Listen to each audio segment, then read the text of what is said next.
하나님의 말씀은 오늘은 느헤미야서 6장 1절부터 14절까지 말씀입니다. 구약성경 733페이지 느헤미야 제6장 1절부터 14절 저와 여러분 한 절씩 읽겠습니다. 산발락과 도비야와 아라비아 사람 게셈과 그 나머지 우리의 원수들이 내가 성벽을 건축하여 허물어진 틈을 남기지 아니하였다 함을 들었는데 그때는 내가 아직 성문에 문짝을 달지 못한 때였더라. 산발락과 게셈이 내게 사람을 보내어 이르기를 오라 우리가 오노 평지 한 촌에서 서로 만나자 하니 실상은 나를 해하고자 함이었더라. 내가 곧 그들에게 사자들을 보내어 이르기를 내가 이제 큰 역사를 하니 내려가지 못하겠노라. 어찌하여 역사를 중지하게 하고 너희에게로 내려가겠느냐 하매 그들이 4번이나 이같이 내게 사람을 보내되 나는 꽃같이 대답하였더니 산발랏이 5번째는 그 종자의 손에 봉하지 않은 편지를 들려 내게 보냈는데 그 글에 이르기를 이방 중에도 소문이 있고 가스무도 말하기를 너와 유다 사람들이 모반하려 하여 성벽을 건축한다 하나니 내가 그 말과 같이 왕이 되려 하는도다. 또 내가 선지자를 세워 예루살렘에서 너를 들어 선전하기를 유다의 왕이 있다 하게 하였으니 지금 이 말이 왕에게 들릴지라. 그런즉 너는 이제 오라 함께 의논하자 하였기로 내가 사람을 보내어 그에게 이르기를 내가 말한 바 이런 일은 없는 일이요 내 마음에서 지어낸 것이라 하였나니 이는 그들이 다 우리를 두렵게 하고자 하여 말하기를 그들의 손이 피곤하여 역사를 중지하고 이루지 못하리라 함이라. 이제 내 손을 힘있게 하옵소서 하였노라. 이후에 무헤다벨의 손자 들라야의 아들 스마야가 두문불출하기로 내가 그 집에 가니 그가 이르기를 그들이 너를 죽이러 올 터이니 우리가 하나님의 전으로 가서 외소 안에 머물고 그 문을 닫자. 저들이 반드시 밤에 와서 너를 죽이라 하기로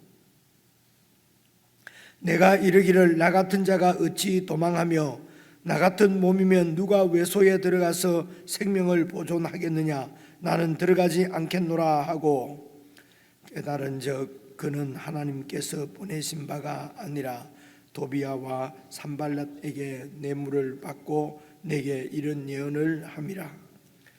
그들이 뇌물을 준 까닭은 나를 두렵게 하고 이렇게 함으로 범죄하게 하고 악한 말을 지어 나를 비방하려 함이었느니라. 내 하나님이여 도비야와 산발락과 여선지 노아디아와 그 남은 선지자들 곧 나를 두렵게 하고자 한 자들의 소행을 기억하옵소서 하였노라. 오늘 말씀도 여러분 1절을 보시면은 산발락과 도비야와 아라비아 사람 게셈과 그 나머지 우리의 원수들이 내가 성벽을 건축하여 허물어진 틈을 남기지 아니하였다 함을 들었는데 그때는 내가 아직 성문에 문짝을 달지 못하던 때였더라. 지금 성전과 그리고 예루살렘 성벽을 이렇게 건축하는 그런 일이지 않습니까? 여러분 말씀드렸지만은 이 예루살렘 도성은 하나님의 나라 구약시대 때 이 땅에 세워진 하나님 나라를 상징하는 것입니다. 그래서 성전 그리고 예루살렘 성읍이지요. 그리고 유다 땅 전체입니다. 사실은 유다와 그 위에 그 이스라엘 북이스라엘 땅까지 그러니까 그 팔레스타인 가나안 땅이 이제 하나님께서 그 지정하신 하나님의 나라였지요.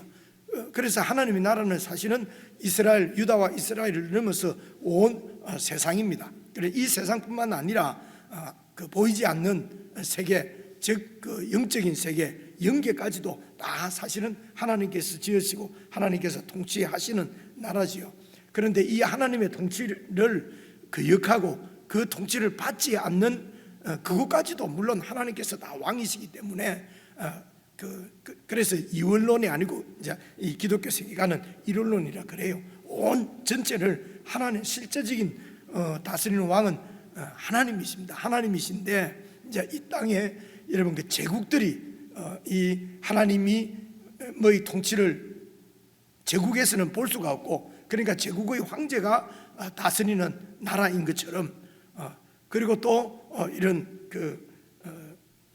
이제 이 사탄이 하나님을 대적하고 이런 제국의 황제들이나 또 사람들의 마음에 하나님 두기를 싫어하는 이런 사람들의 마음을 주장해서 하나님을 대적하고 있는 거지요.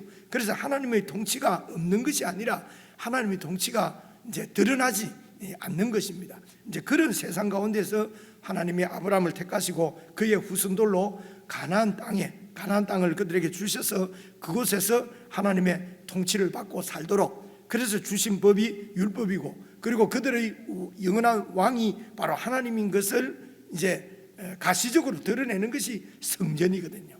그래서 성전에 하나님께서 함께 하셔서 그 백성들 중에 함께 하시는 것입니다. 그 백성들 중에 함께 하신다는 말씀은 그 백성들의 왕이시라는 것이죠. 통치자라고 하는 것입니다.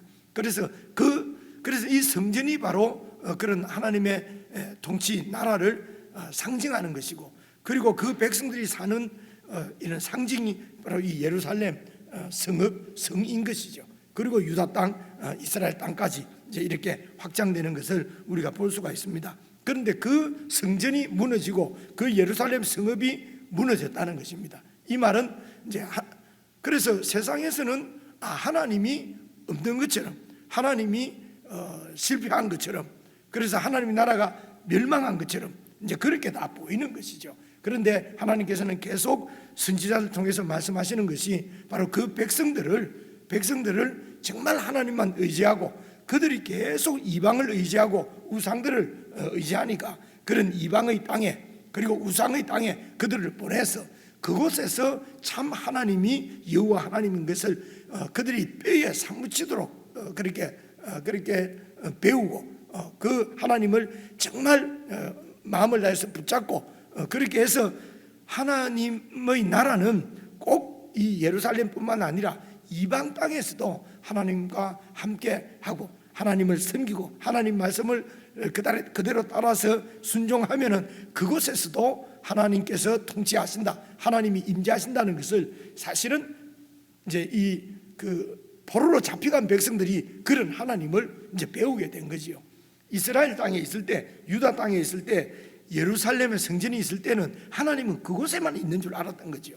하나님은 그래서 자기들만 함께하고, 그리고 자기들 외에는 모두가 다 그냥 하나님하고는 그러니까 지옥의 땔감으로 그냥 하나님이 만들어 놓은 것이라는 것입니다. 이제 이런 좁은 민족적인 이런 시각을 갖고 있던 이제 유대인들이 이방 땅에서 그 제국에 몇 대에 걸쳐서 그들이 살면서 이제 그곳에서 다니엘을 통해서 혹은 에스겔 선지자를 통해서 여러 이 하나님이 택한 하나님의 사역자들을 통해서 그곳에 바로 하나님께서 함께 하시는 것을, 임재해 계신 것을 이제 깨달아서 성전이 꼭 이곳뿐만 아니라 온 세상 그들이 있는 곳에 하나님의 성전이 이거는 이제 눈에 보이는 건물 성전이 아니죠. 있는 것을 이제 깨닫게 된 것이죠. 그래서 이제 이들이 다시 돌아와서 그런 위대하신 하나님을 다시 모시고 그곳에서 이제 일방의 빛이 되는 하나님의 나라를 세우려고 지금 하는 것입니다.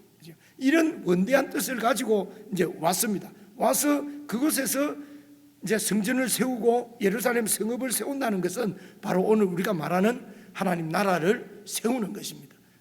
그래서 그 하나님 나라가 지금까지 우리가 봤는데 바로 이스라엘 백성들의 공동체가 바로 하나님 나라구나 하는 것을 이제 우리가 이제 보게 된 것이요. 그래서 그들이 이런 그 하나님 나라를 세우는 일, 성전 공사와 성벽 공사와 공동체가 그 안에서 하나님 말씀대로 하나님을 사랑하고 또 이웃을 사랑하면서 그렇게 살도록 이제 그렇게 이제 살아가는 그런 공동체를 꿈꾸고 그런 공동체가 세워지도록 내 삶을 드리고 이것을 하나님 나라를 구한다 이렇게 얘기를 하거든요. 하나님 나라를 구한다. 그러니까 구약시대 때는 성전을 공사에 참여하고 성벽 공사를, 그래서 모든 그 유다 백성들이 다 성벽 공사에 다 참여를 하잖아요. 그렇죠?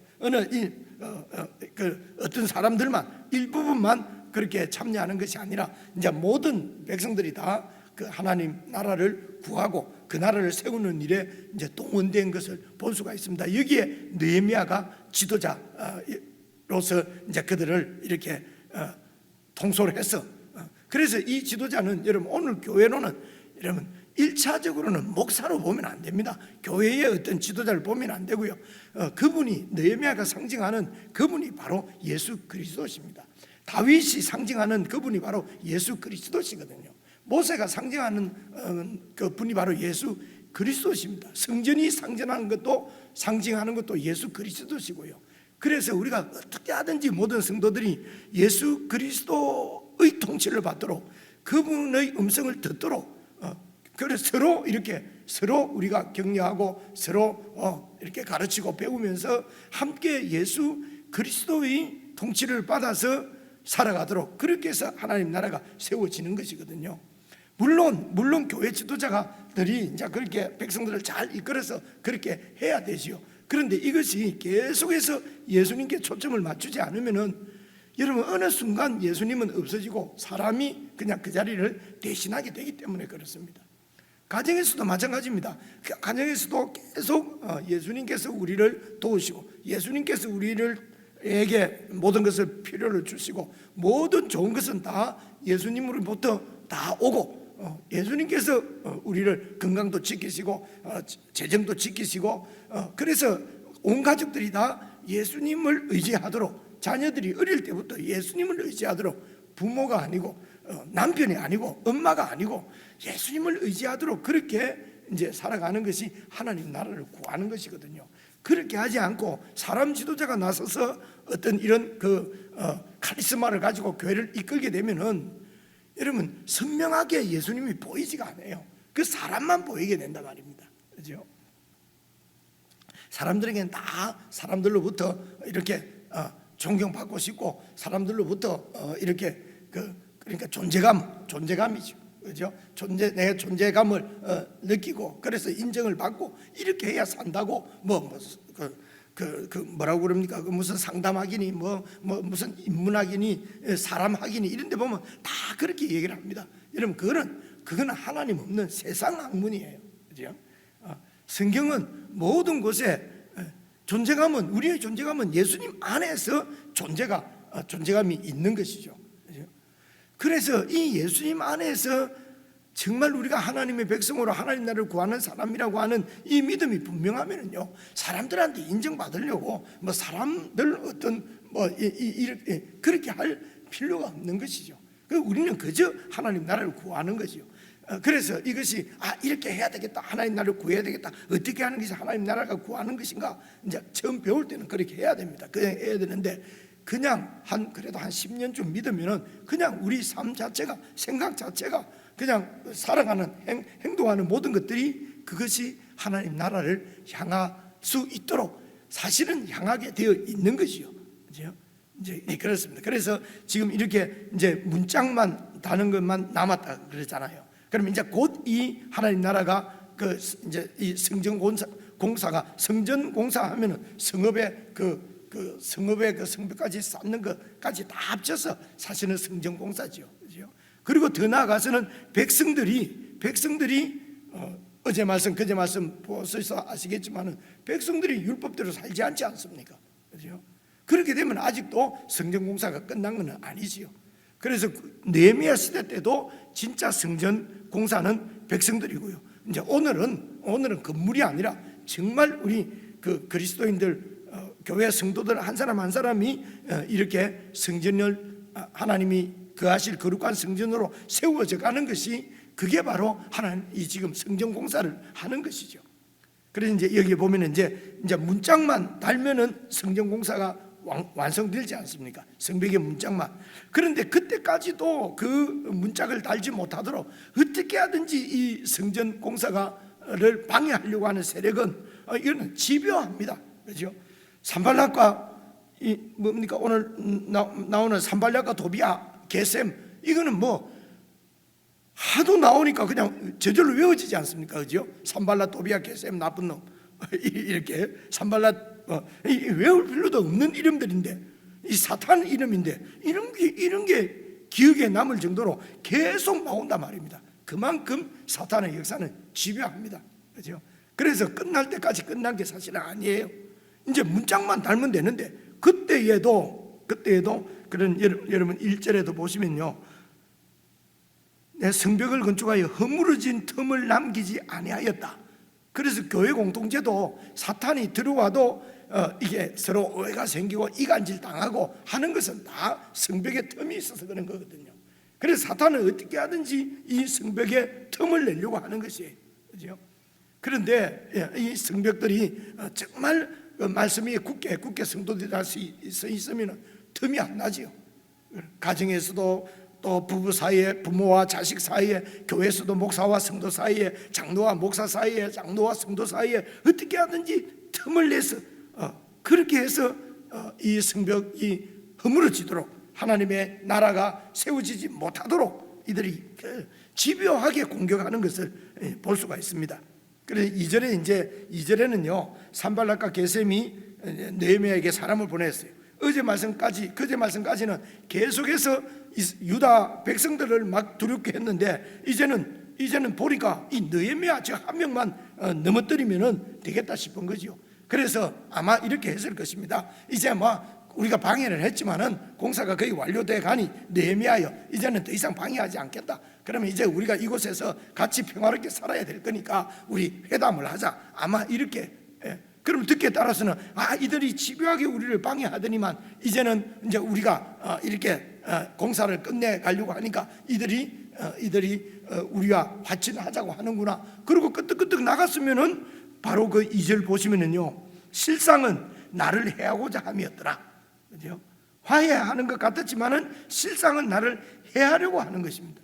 그러니까 사탄은 우리하고 친하게 지내지 않습니다. 우리에게 잘해주는 것 같아도, 우리가 형통하게, 하나님보다도 사탄이 더 형통하게 만들어주는 것 같아도 결국은 우리를 해하려고 하는 것입니다. 그런데 느헤미야가 이제 나가지 않지 않아요. 그죠? 그게 내가 이 큰 역사를 두고, 하나님 나라를 세우는, 하나님 나라를 구하는 이 큰 역사를 두고 내 그냥 일시상의 문제 때문에 내 그냥 평안히 살려고 내 어떻게 하든지 지위를 세우고 그리고 인정받고 그렇게 하려고 내가 이 큰 역사를 그만둘 수는 없다. 이야, 멋있지 않습니까? 그죠? 그래서 안 나갔어. 근데 4번이나 사람을 보내서 계속해서 우리를 꼬시잖아요. 3번째까지 와도 내 안 가 했는데 4번째 편지가 왔어요. 사람이 왔어요. 그래 되면은 이렇게까지 하는 거 보니까 진정성이 있는 거 아니야? 그러면 한번 만나볼까? 하고 눈 들려서 나갔으면 느헤미야는 죽었어요. 그죠? 죽이려고 하는 거니까요. 이런 말씀도 우리 영적 생활에 개인적으로 잘하면 이렇게 적용을 해보고요. 그리고 이제 6절을 보시면은요, 이제 5번째 사람을 보내는데 편지를 봉하지 않고 편지를 보내요. 이 사탄이 말이죠. 그걸 봉하지 않고 편지를 보내면 그 갖고 가는 사람이 그 종이 슬쩍 안 보겠습니까? 그죠? 이렇게 해서 가짜 소문을 퍼뜨리는 거예요. 그래서 그 봉하지 않는 그 봉투 안에 들어있는 편지의 내용이 뭐냐면요, 6절 보시면요, 그 글에 이르기를 이방 중에도 소문이 있고 가스무도 아마 그게 좀 높은 사람이 모양이죠. 말하기를 너와 유다 사람들이 모반하려고 하여 페르시아 왕을 대적해서 이제 이 모반을 하려고 한다는 것이죠. 그래서 성벽을 건축하고 있다. 그래서 느헤미야가 왕이 되려고 한다. 그리고 7절에 보니까 이 느헤미야가 선지자를 세워서 그래서 막 선전하기를 유다의 왕이 있다 하게 하였으니, 지금 이 말이 우리의 위대하신 페르시아 황제 왕에게 이 말이 들리지 않겠냐? 그러면은 너는 죽는다. 페르시아 왕이 가만두겠냐? 그러니까 너는 이제 오라, 와서 함께 의논하자. 그래서 이제 그 당시에 이제 이 페르시아의 왕들은 이제 자기가 다스리는 영지가 있고, 그리고 그 당시에 페르시아가 20개의 영지가 있었다 그러거든요. 큰 영지가. 그리고 그 안에 도가 127도가 있었다고 그럽니다. 그래서 이제 지금 이 페르시아가 있고, 그리고 이제 유프라테스 강 건너편에 이제 서쪽에 있는 영지가 바로 이 팔레스틴 땅이거든요. 그래서 제일 이제 이 황제는 이 20개의 영지가 다 자기 그 통치하에 잘 있어야 되는데, 그 중에 한 민족이라도 자꾸 들고 일어나서 반역을 할까, 모반을 일으킬까 봐, 이게 그래서 제일 이 유프라테스 강 건너편에 있는 이 팔레스틴의 정세가 아주 늘 좀 그 민족들이 이제 이렇게 시리아 민족, 뭐 그리고 요 유다 민족, 그 옆에 이제 뭐 지금 여기 그 산발랏, 이거는 위에 사마리아 쪽이거든요. 그 이스라엘 민족도 다 멸망당한 나라지 않습니까? 그 나라들은 어떻게 하든지 자기들이 그 이제 이렇게 민족적인 이런 그 독립을 하려고 하지 않겠어요, 그죠? 그래서 그 정세에 대해서 늘 불안해하는 거예요, 왕이. 그래서 어떤 소문만 들리면은 그냥 그곳에 그냥 군대를 보내서 짓밟아 버린단 말입니다. 그래서 지금 다 페르시아 왕의 허락을 받아서 성벽을 지금 세우고 있는데, 그런데 성벽을 세운다는 것은 바로 그 페르시아를 왕을 대적 모반하려고 하는 것이 아닌가, 가짜 뉴스죠, 그렇죠? 이렇게 해서 이제 두려움을 줘서 그렇게 해서 이 일을 9절 보시면요, 이는 그들이 다 우리를 두렵게 하고자 하여 말하기를 그들의 손이 피곤하여 역사를 중지하고 이루지 못하리라. 이렇게 하면 두려워서 역사를 이루지 못할 것이다. 그래서 이제 가짜 뉴스도 막 퍼뜨리고, 그죠? 근데 이게 진짜 진리는 잘 이해도 안 하고 받아들이지도 않는데, 가짜 뉴스는 저절로 받아지잖아요, 그죠? 성경은 잘 안 빠지는데 카톡에는 그냥 오는 거는 잘 빠지잖아요. 그래서 오죽하면 기독교를 카톡교라고 그러겠어요. 어리석고 정말 어리석고 믿음 없는 백성들이 하나님의 말씀, 진리의 말씀은 귀에 들어오지 않고, 아니 어떻게 카톡 말씀은 그렇게 잘 들어오는지요, 그죠? 성경은 읽고 얘기해보라면 무슨 말인지 잘 모른다는데 카톡으로 오는 거는 내 앞에서 완전히 다 외우듯이 얘기를 해요. 그 신기하죠. 신기합니다, 그죠? 이런 것도 잘 생각을 해보시고요. 이제 10절부터 보시면은요, 이게 어떤 스마야 선지자가 잘 아는 선지자예요. 두문불출하는 거예요. 그 당시에도 선지자가 두문불출하면은 하나님의 환상을 보는갑다, 이래가지고 거기에 뭔가 이제 하나님의 은혜가 임한다고 생각을 했던 거예요. 그런데 어쨌든 친한 선지자가 두문불출하니까 느헤미야가 찾아간 거예요. 찾아가니까 10절 중간에 뭐라고 그럽니까? 그 스마야가 이르기를 그들이 산발렛 또 뭐 도비야 게셈 이런 원수들이 너를 죽이러 온다. 죽이러 올 때 예언을 하는 것이요. 그래서 우리가 하나님의 전으로 가서 외소 안에 내 손은 그 안쪽이고요. 외소는 이제 이렇게 그 제사장들이 이제 머무는 방들이 있어요. 그래서 그 외소 안에 머물고 그 문을 닫자. 성전 안에 들어가서 피하자. 저들이 반드시 밤에 와서 너를 죽인다. 그래서 이곳은 위험하다. 성전에 들어가서 피하자. 11절입니다. 내가 이르기를 나 같은 자가 어찌 도망하며 내가 이곳에 백성들의 총독으로 와 있다. 이 백성들을 지켜야 될 책임이 이제 직분이 총독이거든요, 그렇죠? 그래서 총독이 어떻게 도망을 가겠냐? 내가 이곳의 책임자인데, 그렇죠? 이 말에는 안에 이제 미션, 내가 이 하나님 나라를 세우는 공사의 책임자인데 내가 어떻게 도망가겠느냐? 내 목숨 때문에 도망갈 수가 없다. 그리고 또요, 나 같은 몸이면 누가 외소에 들어가서 생명을 보존하겠느냐? 이 외소에, 성전 외소에 들어갈 수 있는 사람은 율법에 제사장들만 갈 수 있도록 되어 있는 거예요. 그런데 느헤미야가 총독이라고 함부로 그곳에 들어가면은 율법을 어기게 되는 것이죠. 그럼 제사장들과 사이가 갈라지겠죠. 그리고 백성들의 존경도 아니 하나님의 법을 어겼으니까, 그죠? 이렇게 해서 느헤미야와 제사장들의 관계, 그리고 백성들의 관계도 깨뜨리고, 그리고 이제 그곳에서 어떻게 하든지 제거하려고 하는 그런 이제 술수를 썼는데, 바로 그 친한 선지자를 통해서는. 그래서 우리는 그분이 목사인데 그분이 장로랍니다. 그분이 틀린 말 하겠습니까? 그 한국의 위에 아주 큰 교회 목사인데 그 틀린 말 하겠습니까? 이러거든요, 그죠? 스마야처럼 이런 영향력 있는 선지자라는 사람을 13절 보시면요, 12절 보시면 깨달은 즉 그는 하나님께서 보내신 바가 아니라 도비아와 산발렛에게 뇌물을 받고 내게 이런 예언을 함이라. 그들이 뇌물을 준 까닭이 뭡니까? 나를 두렵게 하고 이렇게 함으로 범죄하게 하고, 율법이 금하는 외소에 들어가면 범죄죠. 악한 말을 지어서 나를 비방하려고 함이라는 것입니다. 그래서 이제 하나님의 인도라 그러면은 이게 하나님의 말씀을 어겨서는 안 될 텐데, 지금 하나님이 주신 예언이라고 하는데 들어보니까 범죄하는 거예요. 그래서 우리가 하나님의 인도인지 어떻게 깨닫습니까? 이게 하나님의 뜻인지 어떻게 깨닫습니까? 잘 보시면은요, 그것이 하나님 나라가 아니고 내 욕심, 내 두려움 때문에 혹은 내 안일함 때문에 그렇게 하라고 하는 것은, 그리로 가라고 하는 것은 그건 다 하나님의 인도가 아니지요. 그런데도 이제 그 불의의 길을 자꾸 하나님 뜻을 알려주세요, 뜻을 알려주세요, 이곳으로 가고 싶으니까요. 그리고 저희들하고 상담하면 하나님이 도저히 말씀을 안 하십니다. 안 하시면 아니에요. 하나님 말씀 안 했으면 그 길이 아닌데 자꾸 들으려고 그러거든요. 이제 이런 느헤미야처럼 깨어있다는 건 뭡니까? 그 길이 그 주의 길이 아니구나, 그러면 아닌 것입니다. 근데 계속 두려움을 줘서 그 길을 가게 만든단 말입니다. 개인적으로 묵상하십시오.